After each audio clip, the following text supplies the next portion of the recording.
politics and money at UAB that may have a very sad ending for them. Well, Chris, this should be a time of celebration for UAB football. They're bowl eligible for the first time since 2004. Home attendance has more than doubled since last year. And yet, UAB coaches are looking for new jobs, and the players are looking for new teams, all because of a decision that blindsided a program that thought it had finally turned the corner.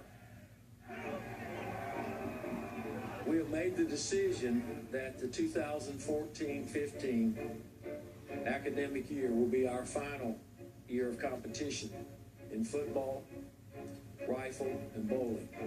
We've just come from meeting with our coaches and students and sharing this information with them. As you might imagine, a great deal of passion and emotion was exhibited. I have a wife, a 2-year-old son. My son asked me last night, Daddy, what are they going to do with their program? And you telling me because the numbers didn't look right? It's 18-year-olds in here, 17-year-olds. What are they supposed to do? UAB President Ray Watts helped pull the financial plug on football, saying the school could no longer sustain the cost of the program. Rumors had become reality, and reality became rage. This guy had 3 surgeries last year. I can't tell you how many surgeries this people have gone through, man, to play for this team, to go to this college, to put this emblem and represent college football. It was beyond tough. I mean, these are guys that are your family, and it's really hard to put into words, really.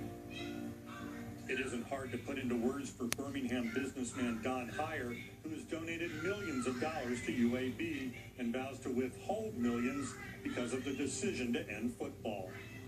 I've never been more ashamed, more embarrassed in my whole life of a group of administrative people who had the ability to do something better than what we did that day. I feel so sorry for those players. It was unreal just to see so many grown men break down and cry, and to see his reaction or lack of reaction, it turned your stomach. It almost made you wonder, if you really cared. If I had that to do over again, I would give anything to have the opportunity to really share heart to heart what this means to both of us and share our disappointment to one another. 3 days before the program was eliminated, the Blazers beat Southern Miss for their 6th win, tripling its total of a season ago. This is going to be his 4th return for a touchdown, and that'll tie the NCAA record. I'm thinking, like, if we win this game, we can save our program. We can go to a bowl game. We can put our school on the map. 4 weeks ago, we kind of, had an idea that this might happen. I thought up to the last second that we could save it. Watts says the program would have required a $49 million infusion during the next 5 years. Nobody has come forward with a firm commitment of any additional resources. And we've asked, and if the checks were in the bank, it would be one thing. We cannot leave this university on promises. But critics say Watts didn't consult with the school's biggest supporters. Can you imagine making a decision to kill a program, yet you don't talk to your top donors? You don't talk to former players, you don't talk to the alumni, you don't talk to the city? How much data really went into this decision? In my particular case, and I went and asked, and I was never given the opportunity to say I would contribute or not contribute. Would you have? I sure would have.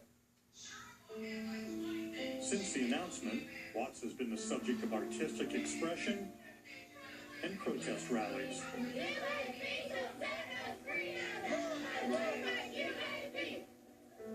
If Dr. Watts were sitting where I'm sitting, what would you guys say to him? Stand up. Do what's right. You know what's right. Fix this. For UAB coaches and players, all that remains is a slim hope of a bowl invitation. Deep ball has a man. Touchdown! In my heart, I still think to fix this program, and maybe that bowl game can help. Maybe everybody, the world seeing UAB play one more time, give us a chance. Give us another chance. Just one more time being able to play, that'd be my Christmas. Yeah.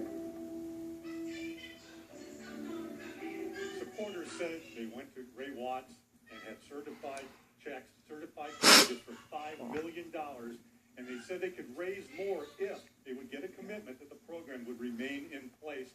They said that they did not get that commitment. And Chris, while we were there filming those interviews, coaches from around the country were flying into Birmingham. One coach told me it was a coaches convention at the Birmingham airport. They were camped out outside academic buildings waiting for those players to recruit them. Even in the football facility parking lot, it was a surreal scene. Well, Joe, thank you. That is a footnote. Doesn't take long for coaches to try to go spot talent. At least the players will have an opportunity to play football, go somewhere else. But boy, without knowing every detail of that story, it's a complicated one. You feel for those guys who are screaming and yelling and crying. Yes. Kenny, UAB here, by the way. Here. It's an example of politics really just destroying collegiate sports, the behind the door dealings of collegiate sports, and those young men, they suffer because of it. That should never happen in a program like that, never. I think it's a great example for fans at home to get caught up in who should be in the Final Four about what college football is really about. To see the emotion, the passion from these players standing up, talking to their president about what this program means to them, what playing football means to them, representing their school means to them. That was a great testimony to me of what really college football is all about. And it's a business, it's the money. Yeah. But I tell you what, something behind the scenes is working there. Yes. Mark my words, it'll come out sooner or later. All right. Well, you said it in different ways. What college football is all about. Some positive things, some negative things as well. But yeah, in the spirit of contributions that will not be made in respect for that story, I will not contribute $100 to the guy who gets this question right, if anybody does. But you know how rare that is to cancel an FBS or Division 1A program? You know, the last program that canceled football? Xavier. No, that's not what I'm looking for. No. Do you know what Pete Carroll's alma mater is? Pacific, yeah. California. That was the last program. It was not FBS. It was Division 1A at the time. They canceled football. That's how rare it is to do what was done at UAB. I thought it was Xavier because when I was in Indiana, I went and got myself a defensive tackle from Xavier. You got you? If you're still coaching, you'd be flying right into Birmingham. Exactly. Corners in here, got a corner. No, you check what you need, and you check what you need, and you say, hey, I got this guy. Yeah, exactly. We wish the best for the players in that position if they want to continue their careers, and if they don't, wish them the best at the rest of their career at UAB. A tough story. You didn't think you'd hear fans in Waco, Texas, chanting UAB on a Saturday morning. They will not be chanting TCU, that's for sure. Kickoff coming up on ABC. We'll